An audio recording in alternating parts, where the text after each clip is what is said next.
Hey guys, and welcome back to another Unfiltered Gamer board game review for the game The Last of Us: Escape the Dark by Theme-Born Games. This is based on the IP of the world-famous, highly renowned The Last of Us by Naughty Dog, a wonderful storytelling game of adventures with Joel and Ellie as they combat the hunters and Fedra and the infected, attempting to find a cure for this virus that has affected the world. This is the third game in the Escape the Dark series by Theme-Born, however, with the first one being Escape the Dark Castle, this guy here, with loads of expansion content as well as the second game being Escape the Dark Sector. This game here is 1 to 5 players, ages 14 and up, and it takes about an hour to 2 hours to play the game. And it's definitely the largest, most complicated Escape the Dark game in the series, and it is different than the other two games, and quite proficiently as well. Very, very unique, with plenty of characters from the original game, as well as locations you've come to know and love, and story elements, as well as its own twist, because in this game, you're simply just trying to survive from one day to the next, planning out your actions to either wait and prepare, or trudge forward and suffer consequences. And just like in the video game, a dark theme, a heavy theme, and a lot of choices that combat you as you combat them moving forward throughout the game. Will you escape the dark in Naughty Dog's The Last of Us with Theme-Born's help? Let's talk about the setup, how to play, and then of course, what do I think about The Last of Us game? So let's discuss the setup for the game The Last of Us: Escape the Dark. I'm going to actually just show you the 4-player setup. There are slight differentiations between the 4-player setup and all the rest of the player counts, but if you understand this one, you will understand those as well. The first thing you do is you take the main game board out and place it within reach of all players. It's a rather large game board, so you'll need a large tabletop in order to play it, and it's the first game in the series that actually requires a large board to be played for the game. Each player is also going to get one of the many main characters from the game The Last of Us by Naughty Dog. Ellie, of course, and Joel, the two main characters, and I have Tommy here, and then I have Tess here. And you'll be able to use any of these characters that you so choose. You don't have to simply pick Joel every time. It doesn't really matter what characters you choose, but they are unique in the same way that most of the Escape the Dark series is, and that includes their stats, as well as actually a new track of achievements that you can perform throughout the game. Once you've selected your characters and you've placed your board, then you're going to start by placing all the components on the game board. The first thing I'd recommend is placing the unique locations. There's the suburbs, downtown, Lakeside University, and the special boss. You'll take 4 of each of the locations, shuffle them up and place them in the locations and set aside the rest, as well as one of the boss cards here, simply chosen at random. They could include things like a Fedra blockade or a bloater. I'll just select this one over here and discard the rest. Now you've got all your locations as well as your final boss. You're going to go ahead and set aside your campfires, your stashed items, and your Fedra quarantine zones. So the very bottom of the game board is the quarantine zones. Simply take 2, one for the west and one for the east side of the board, place them down and discard the other Fedra quarantine zones. These are like your starting game scenario aspects. They're going to give you something and they're going to get you with something. The campfires are going to be based on the number of players. So I have a 4 and 5 player campfire in each of the campfire locations. If you're playing with different game modes, you'll use the different cards. You're playing 3 players, you'll need the 3-player campfire. So I've placed my campfires down in each of the campfire areas, which are stated with a campfire, which is nice. And then you're going to take a number of stashed items, and you're going to place them in the stashed item areas. Once again, 4 cards in each of the areas, with the 1s going on the 1 spaces, the 2s going on the 2 spaces, which means you're going to be left with 2 extra cards, a 1 and a 2, which you'll discard. You won't be needing for the game. After you've placed your location, the campfire, and stashed items for those locations, whether they be 1s or 2s, then you're going to proceed by placing your characters at the bottom of the game board and threat markers in each of the different locations on the game board, starting with 3 for the bottom row, 2 for the middle, and 1 for the top. The last aspect of the game is the top row here, which is going to include the round marker and end of round marker, the item deck, which is simply shuffled and placed here, the crafted item deck, which you don't need to shuffle because you'll be looking through as you craft items, the weapon upgrades, Just like the crafted items, you will not have to shuffle them because you will be going through them when you need them. And special abilities, just place them down here because when you obtain your secret objective or you complete your objective over here, you'll get to choose one of these guys, and it's a strong upgrade for the remainder of the game. Finally, take your boss tokens, they're referenced with these little exclamation points, and place them next to the boss board in some place. It's kind of open, and that will do for the main game board. Now, based on the characters that you chose and the character markers that you placed on the bottom of the game board, you're going to have your character board, and you're going to be placing a cube in the health area and in each of your achievement areas. For Ellie, for instance, she is lonely. And in order for her to accomplish her special ability or gain it, she needs to draw blind, take the lead, and sneak. So you'll place a cube in each of those areas. And then, after that, you'll do the same for every other character as well. Each character is going to receive a unique die. They're going to be mainly rolling through the entire game. This is like your main component for the game, is this die here, and Ellie has her own just like Joel has his own.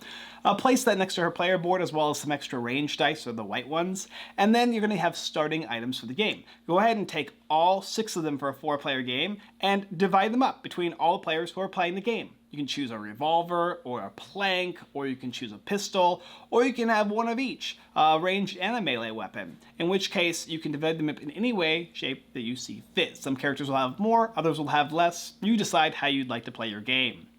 Once you have your weapon and your board set up and your die, as well as some extra range dice set aside for you, the rest of the things are easy. Take the dice for when you're going to be rolling to complete stat checks and whatnot, as well as combat, any extra threat markers, and cubes you'll be utilizing to implement how many rounds that your revolver might have, or plank might have for durability. And in fact, you can even use them if you currently have a weapon, like a revolver has one ammo, so you'll actually take 1 cube and place it in that area next to the revolver, or maybe it's the pistol that has 2. You'll place those cubes in those locations, indicating how many bullets they have or durability. From there, give each player a player reference card, and you're ready to begin the game. The Last of Us Escape the Dark. Let's talk about how to play. So in this Escape the Dark game, it's a little different than the other ones. If you've played those, you'll still need to understand the rules for this one.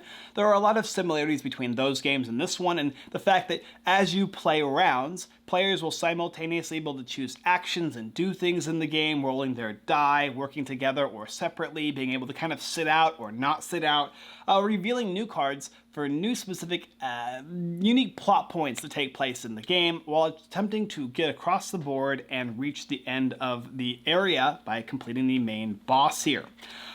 As opposed to the other games where you're simply just drawing from a deck of cards up until you get to the last one. If you survive all of them, you win. So it is a little different, and let's go ahead and go through it. Basically, at the start of the game, you're going to be revealing your Fedra quarantine zones at the very bottom of the game board, but only after you select to go west or east. You can choose either option, and if you have 4 players, you can say, Joel will be moving to the west, and Ellie will be moving to the east. And so you can work together in those separate areas, or all go into a similar area all together. It's really up to you. But you'll be flipping these over and completing them. So for instance, contacting the Fireflies might be an event or objective that you'll achieve first by gaining intel in university. So you'll be actually flipping over the stashed item in the university deck here. That's what gaining intel is. Then you'll gain intel at Lakeside, basically being able to flip over the top card of the stashed item deck for Lakeside. And finally, you'll be drawing 2 items. It's actually really, really nice. Whereas maybe you're going west, and in this case, you're going to be gaining intel at any 2 different locations, drawing 4 items, but then sadly, each survivor that takes this route will lose 3 health. Once you have done these, you'll flip them over, and you can choose to leave them there or discard them. Just know that they're used and you can't use them again. It's kind of a starting bonus for players, and each game will have unique Fedra starting locations with unique bonuses and potential damaging effects to them. And you'll move the characters that you choose in one of the 2 directions. Directions provided to you by arrows on the bottom of the game board. When you go from a location to another location, you're always able to do this once per round before you take your action. Basically, during the free action phase, you can make a movement. As long as the arrow isn't blocked by a token, you can move. And in this case here, when you're going to either the west to downtown or east to the suburbs, you'll move your characters in that way from the different arrows. Also, you'll notice there's a line from the suburbs to downtown, so you can always traverse back and forth. But at the beginning of the game, you're never going to be able to get through downtown to the sewers, or suburbs to the sewers. You have to be moving kind of this route where these arrows take you, but they're blocked by these little threat tokens, which you'll need to remove in order to get to the next location. So you've moved west, you've moved east. Now what? Well, there's free actions that you can take, and they're listed actually on this little card here. You can use items. There are going to be items in the game. You can have up to 3 of them that you can just simply utilize. Some of them will be ammo that will let you restore bullets. Others are going to be craftable items that you can put together, like a rag and perhaps alcohol, to give yourself a health kit or a Molotov cocktail, as well as just snack bars that will gain you health. There's a variety of different items in the game that you'll gain after you complete cards or when the game tells you to, that will let you utilize them. You'll be able to trade with any character in your location, which in this case would be the suburbs or downtown. If you're playing as Tess and Tommy together, you can trade between those characters, or Joel and Ellie. And then you can reload, which is the same thing as using items, really. Just discard your ammo, add a cube to your gun for its capacity, and then progress after you choose to do so. And like I said, crafting as well. Those are the basically actions, the preparation actions, your free actions that you can take. Daily actions are taken individually or as a group in locations. So for instance, I have Joel and Ellie on the bottom right of my game board. They're going to choose actions simultaneously. Joel might select to want to search or explore the suburbs, and Ellie can now make the decision. Does she want to explore the suburbs or does she want to camp? Well, when you reach these locations, these camp cards are going to be revealed. You actually flip them over, and it will indicate a one-time use ability, most likely one-time use, that you can utilize for that specific location. Once it's used, it's gone. So if Ellie wants, she can work with Joel in the suburbs to complete the card, or she can choose, in this case here, to go to the ammo stash or medical supplies, in which if she does either one, she'll take one of these threat markers and flip it over as an X, and place it on that location and gain the benefit. Well, it's the beginning of the game, so it's very unlikely she will do that. She has everything that she can possibly gain right now. There's no reason to gain more ammo. She's full. There's no reason to gain more medical. She's currently at 14 HP, which is what you start with. You always start with your max HP. So likely she will go into the suburbs. And the same will be said for the other characters. Do they want to explore or do they want to camp? That's pretty much all you're going to be doing as actions in this game. Do you want to flip over a card in your location, or do you want to use the one-time effect? But only one player can use each of the different location effects. So they're more likely going to also go to the location. One at a time, you'll flip over the cards for each of the player groups or singular players, depending on who selects to explore, in which case you will do what the card says. This is the meat and potatoes of the game. This is going to indicate a bit of story, some art from the game, concepts of what you're doing, and the different types of infected or Fedra agents or hunters you'll be dealing with, and then whether or not there's going to be combat or a skill check. If it's a skill check, you'll be rolling your die, and you'll be trying to get one of the 3 stats. There are 3 stats in the game. You have might, cunning, and wisdom. And based on your character will determine how many of those stats you have on your die. Sometimes you'll have a double-sided, where it's going to be like, for instance, Ellie has wisdom and cunning on a single side of her die. Or it might be a crit, which counts as anything. It's basically a wild. There's shields that will prevent damage after you've rolled. And then you have your basic stats, whether it be, in her case, she's got a wisdom, she's got a might, and then she's got another wisdom. So she's kind of a smart character here, or sorry, cunning, I should say. And in this case here, we have combat. How combat works is pretty simple.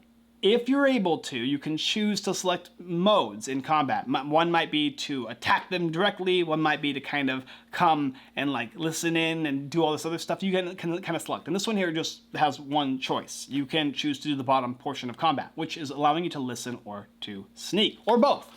And the way it works is each character will choose to listen or sneak. And if you look on your little reference card, listen is based off of a wisdom. You'll roll wisdom with your die, and if you succeed, then you're going to get to change 3 chapter dice for that location. And I'll explain how that works. That's based on combat. If you crit, you'll be able to change 5, and if you fail, you'll have to add a die.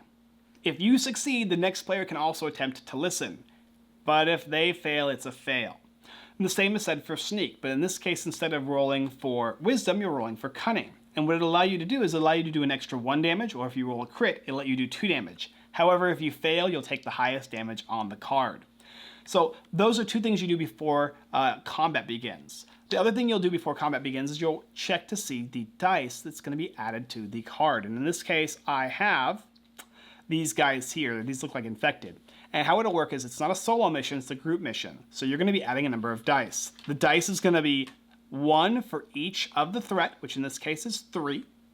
And then it's going to be a fight and a random die for every character that is fighting against this card. So I have 2 fight dice, and then I have 2 randoms. So I'll roll the 3 dice for the threat. Okay. And then I'm going to roll the 2 dice for the characters. Once I've done that, that will make up the card's health pool for the event. Then I would choose to try and sneak. I would choose to try and listen, obviously. And if I succeed in those, I can actually flip these dice over to reach different sides whenever I'm able to sneak. And then if I'm able to, listen. If I listen, I'll be able to flip the dice. And if I sneak, I might be able to do extra damage on my attack. And how that works is to select an attack, you'll select to either do a ranged or a melee attack. If you're doing ranged, you will utilize this die here. This is your ranged attack die. When you roll it to see if you succeed, if it's blank, you fail, and if it's a target, you hit. And you will do damage equal to your weapon's damage, and you will remove an ammo based on the capacity and max fire rate of your weapon. You can choose as much max fire as you have ammo, and you can roll that many die in order to make that damage succeed.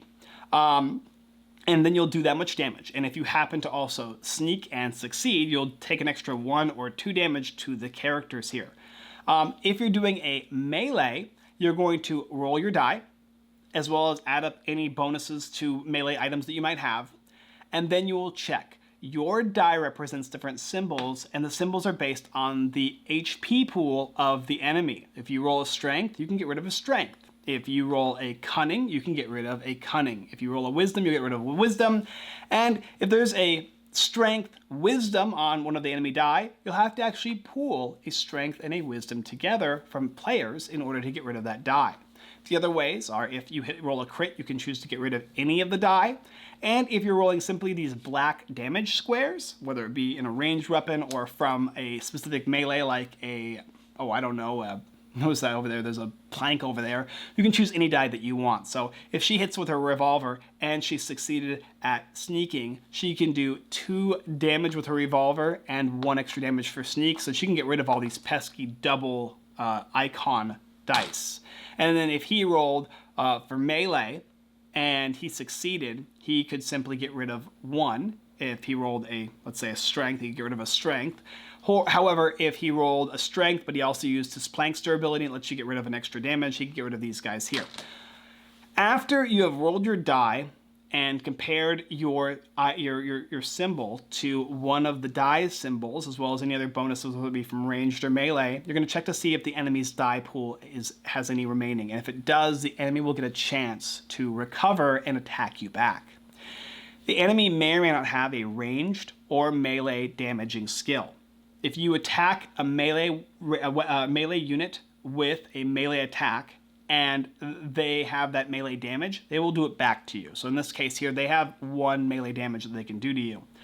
If you attack them with a ranged and they have no range damage, they'll do no range damage to you. And the damage is actually presented on the bottom left-hand side of the card here.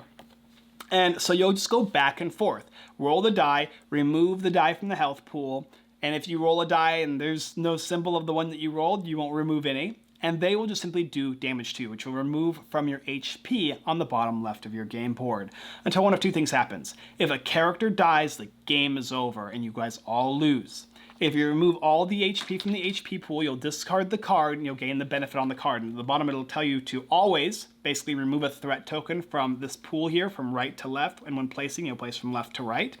And then you will search. And searching will allow you to do a number of things. You'll actually check the back of your player reference card to do one of the 4 things a number of times, whether it be 2, or if you want to boost yourself, you can go up to 4 at a cost. And I'll explain that in my review. But the idea is you can reveal cards from stashed item areas in your location, draw them hidden or face down or face up, or you can also scavenge by just drawing the basic item cards.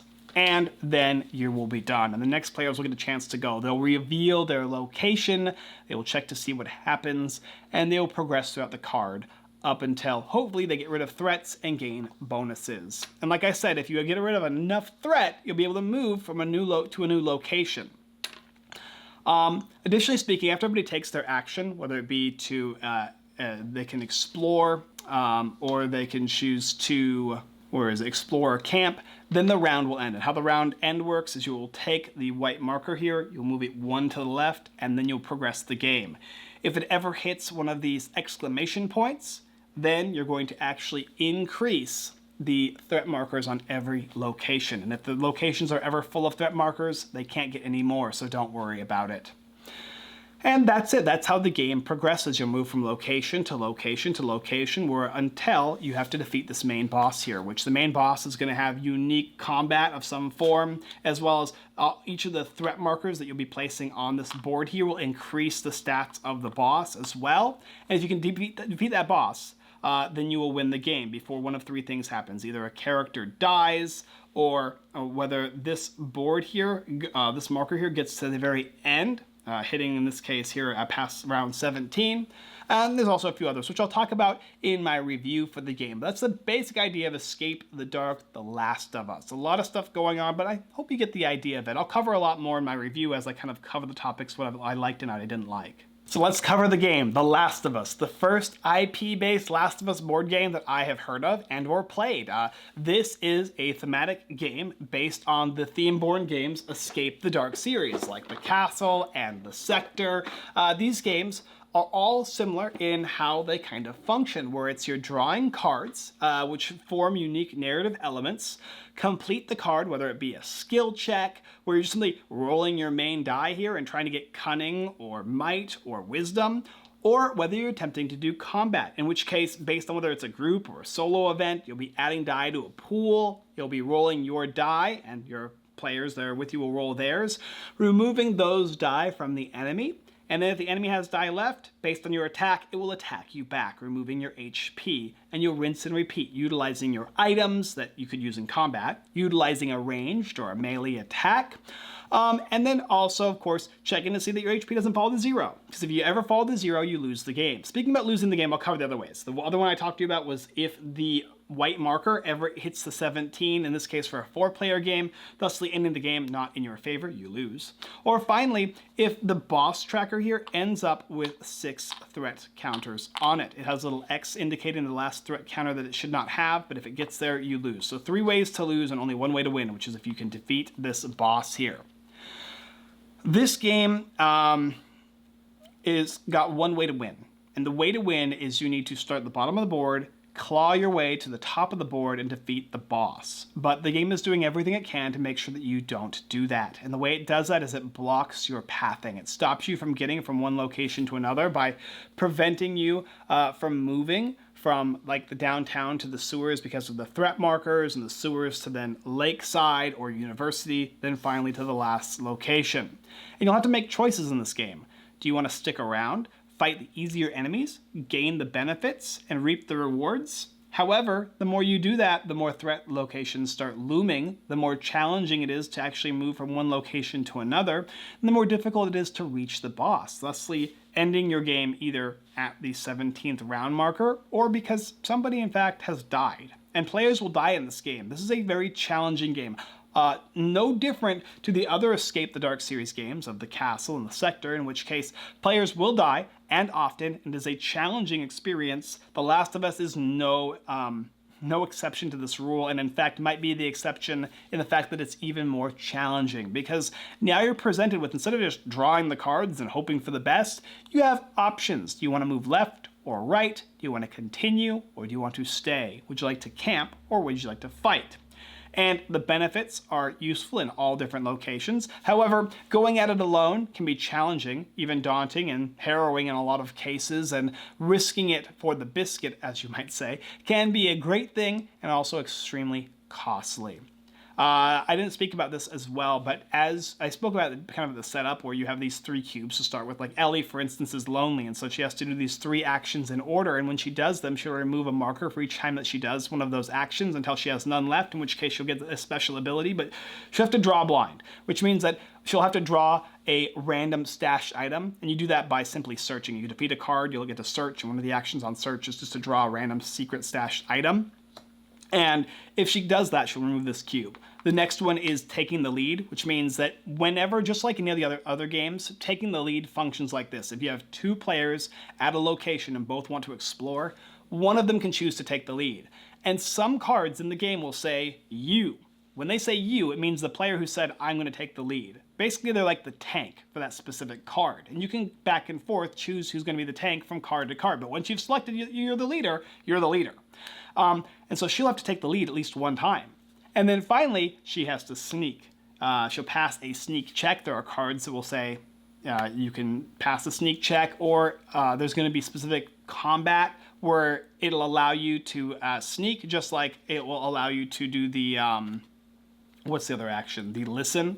And if she ever passes a sneak action by either utilizing an item, because some of them will just let you pass a sneak check, or simply rolling the die and hitting sneak, then she is going to accomplish that last goal and draw a special ability. And these guys are freaking strong. I love special abilities in these escape games. These were my favorite aspects of those games, and this one as well. And that provides a unique specific scenarios you have to complete in order to gain them, but they're really good. This one here, for instance, is whenever you make a sneak check, if you fail, you can re-roll. And also in combat, when you make a melee action, if your first roll includes a cunning, you can roll again and choose which of the two results apply. That's a great one, and there's 4 other ones that are just as good. The other thing to note with this game, which is a little different than the Sector had a really weird combat mechanism when it came to ranged, and there was extra steps and whatnot. I don't even remember how it goes. It was so complex in comparison to this one, which is simple. And this one here, you choose melee or ranged each time you want to fight, then you roll the die or you roll the ranged die. If you roll a ranged die, it's just simple damage. If you roll the other die, it's based on what you roll, and the damage is reflected on the weapon that you're using based on the ammo that you have. No ammo, no ranged attack.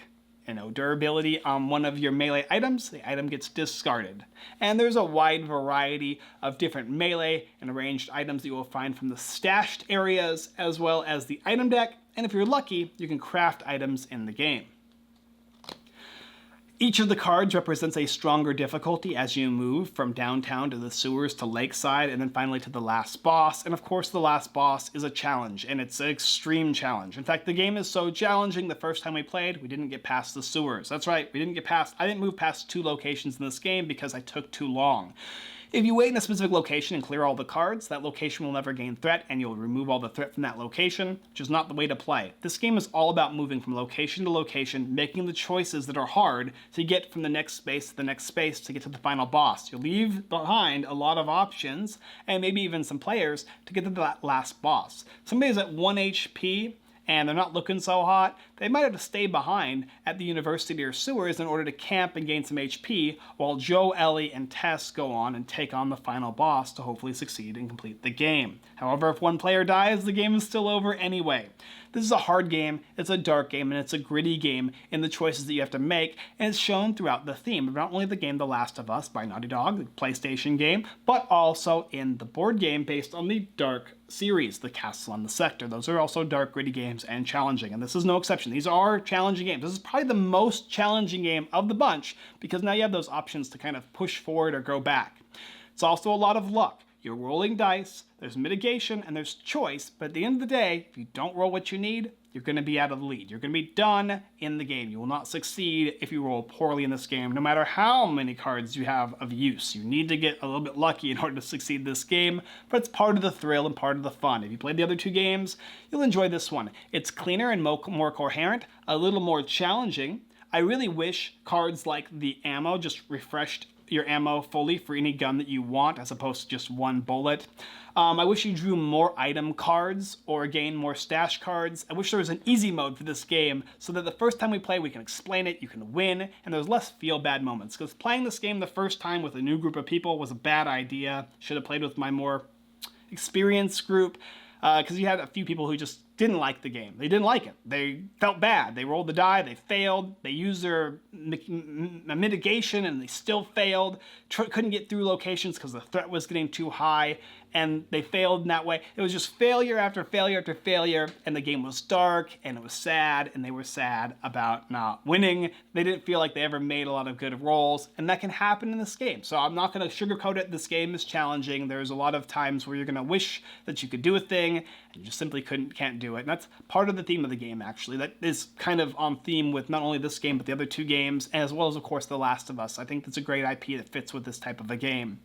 So if you don't mind that, if you don't mind losing and learning to get better and understanding the mechanics of this game and the fact that you can't just stay, you can't simply go from round to round, the fact that stashed items might not always be items, and in fact might be events that will make you lose HP or add threat to the boss. There's nasty things that can happen in this deck here, and revealing them, as opposed to just simply drawing and being greedy, might reveal the event and just simply have you discard it, so you don't have to utilize it when picking it up. It's just gone. Events that are revealed are gone from the stashed items, and items are drawn and given to players.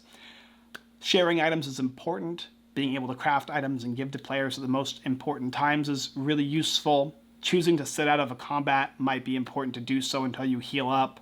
And healing is minimal. There's certain times when you can heal. They're very here and there as far as when you can do them. And at a certain point, you might not be able to continue, and the rest of the group might have to progress without you, because if you die, the game is over. If you take too long, the game is over. If you get too greedy, the game is over. And then if you're not ready to fight the final boss, like this infected swarm here, the game is definitely over. A lot of different craziness that can go on in the game. The Last of Us, with tons of wonderful items that you can draw.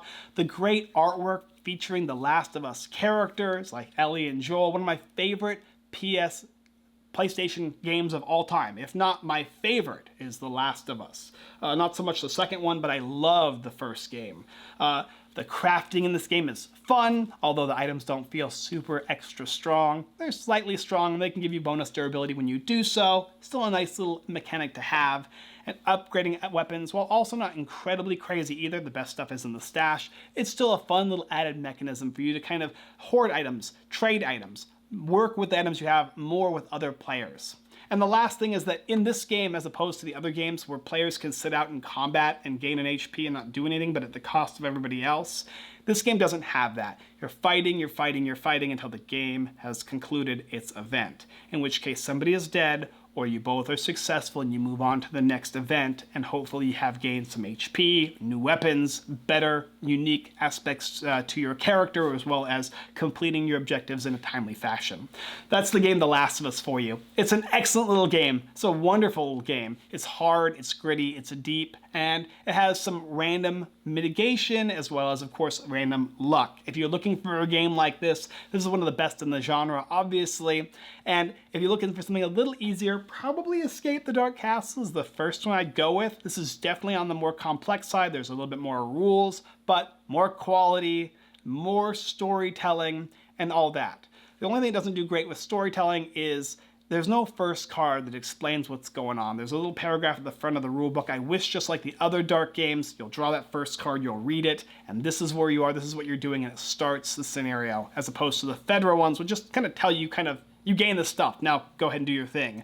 Because you have all the theming and elements in the different locations. Give me that starting damn card, or at least a full-fledged story in the rulebook that illustrates what's going on, and then has you begin. It just doesn't do that. But otherwise, it's a really good game. So if you don't mind these nitpicks that I have, a few of them a little more heavier than others, then jump into The Last of Us Escape the Dark, and hopefully you won't regret it, because it's damn hard. Thank you guys for watching another Unfiltered Gamer board game review for the game The Last of Us Escape the Dark by Theme Games and Naughty Dog, as well as the Officiant's licensed PlayStation product. If you're looking for this game, there's a link down below in the description, and if you want something a little lighter, maybe probably a little more cost effective, you can pick one of the other two Dark series that actually have a bunch of expansions and replayability. All these games have a lot of replayability and extra cards that you're not even going to utilize for the game. Even this one has quite a bunch for the different locations, as well as how they're orientated is going to be different.